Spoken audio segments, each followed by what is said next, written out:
This wasn't just an economic downturn, it was a staged collapse of trust, of ordinary lives, and of an entire financial system built on illusion. The 2008 crisis is often framed as an unfortunate accident, but the truth is far more unsettling. For decades, greed, deregulation, and mountains of artificial wealth created on paper piled up like dry tinder, and eventually it all caught fire. When the system finally crumbled, it wasn't the powerful who paid the price. It was everyday people, the very architects of the disaster. They walked away richer. Before the collapse, everything looked perfect. Record-breaking home prices, banks advertising dream-come-true mortgages, a nation convinced that prosperity was guaranteed. Then, almost overnight, the mask fell off. Banks failed, markets plunged, retirement accounts were wiped out. Millions lost everything before they even understood what was happening. And when governments released billions in emergency aid, who received it? Not the families losing their homes, not the workers watching their savings vanish, but the same financial giants that caused the meltdown. Experts love to hide the truth behind complicated jargon: subprime loans, derivatives, CDS, MBS, systemic risk. But strip away the terminology and you're left with a very simple equation. Uncontrolled power plus unlimited money plus zero oversight equals inevitable collapse. After the dot-com bubble burst, Wall Street searched for its next source of easy profit. It found it in real estate. In America, owning a home wasn't just a need, it was a national fantasy. And Wall Street figured out how to package that fantasy and sell it. Mortgages were bundled into massive products and marketed as safe investments. On the surface, it made perfect sense. Real houses, real people, real payments. But the more the system grew, the more loans the banks needed.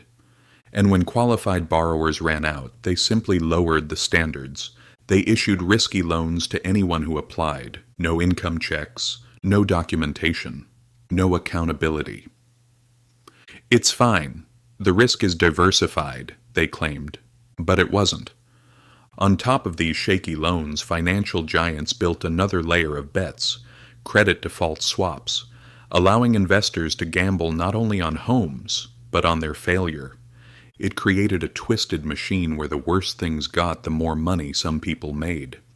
And the referees of the system, the credit rating agencies, stamped these toxic products with the highest safety ratings. Why? Because the very banks selling them were the ones paying the rating agencies' fees. This wasn't just a conflict of interest.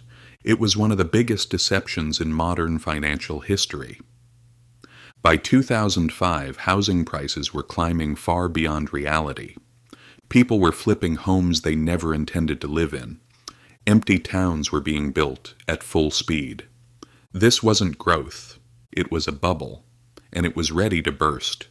When interest rates rose, millions of homeowners couldn't keep up with payments. Defaults surged, and the supposedly safe mortgage products began collapsing in value. Lehman Brothers fell first. Bear Stearns vanished before it. AIG was next in line. These weren't small firms. They were pillars of the global economy, and they were collapsing one by one. Panic spread. Banks stopped lending to each other. Liquidity froze. Global markets spiraled downward. In a single year, American households lost $19 trillion. When the public begged for help, governments reacted quickly. But the rescue wasn't for the people. It was for the system. TARP, Federal Reserve interventions, and emergency programs poured trillions into financial institutions. The result? While ordinary citizens faced unemployment, eviction, and poverty, Wall Street executives rewarded themselves with bonuses. This wasn't a financial mistake. It was a betrayal.